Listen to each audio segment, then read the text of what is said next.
NSPPDians, what God cannot do does not exist.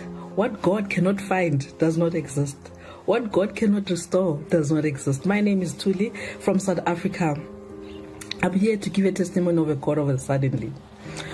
On the 20th of October, that was last week Friday, my husband gave me a call telling me that one of our vehicles has been stolen. He parked the car, went into a building, came back, the car is not there.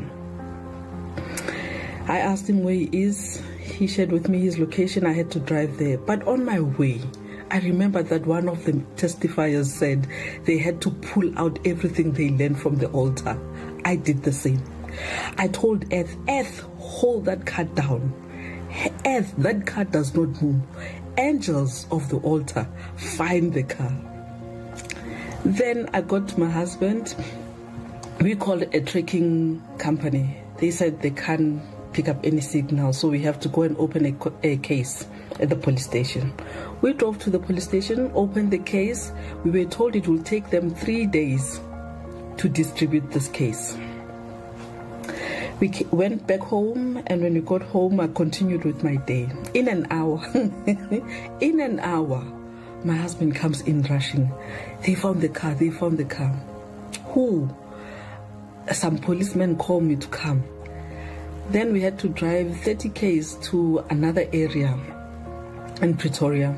We drove there, and when we got there, that's where the mystery is, Pastor Jerry.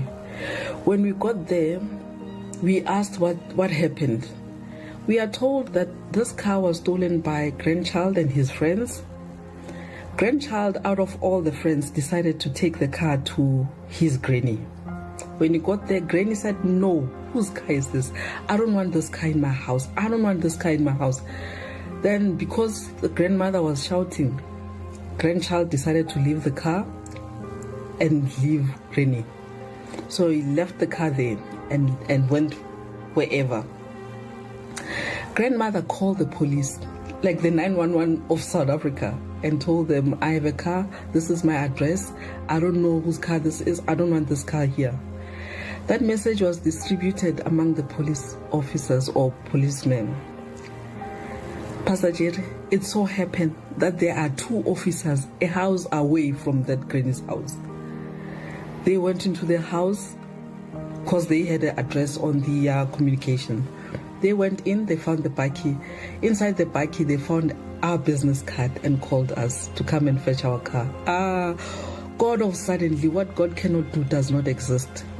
Thank you, Pastor Jerry, for every teaching. Thank you. Thank you to everybody who's supporting you. I say what God cannot do does not exist.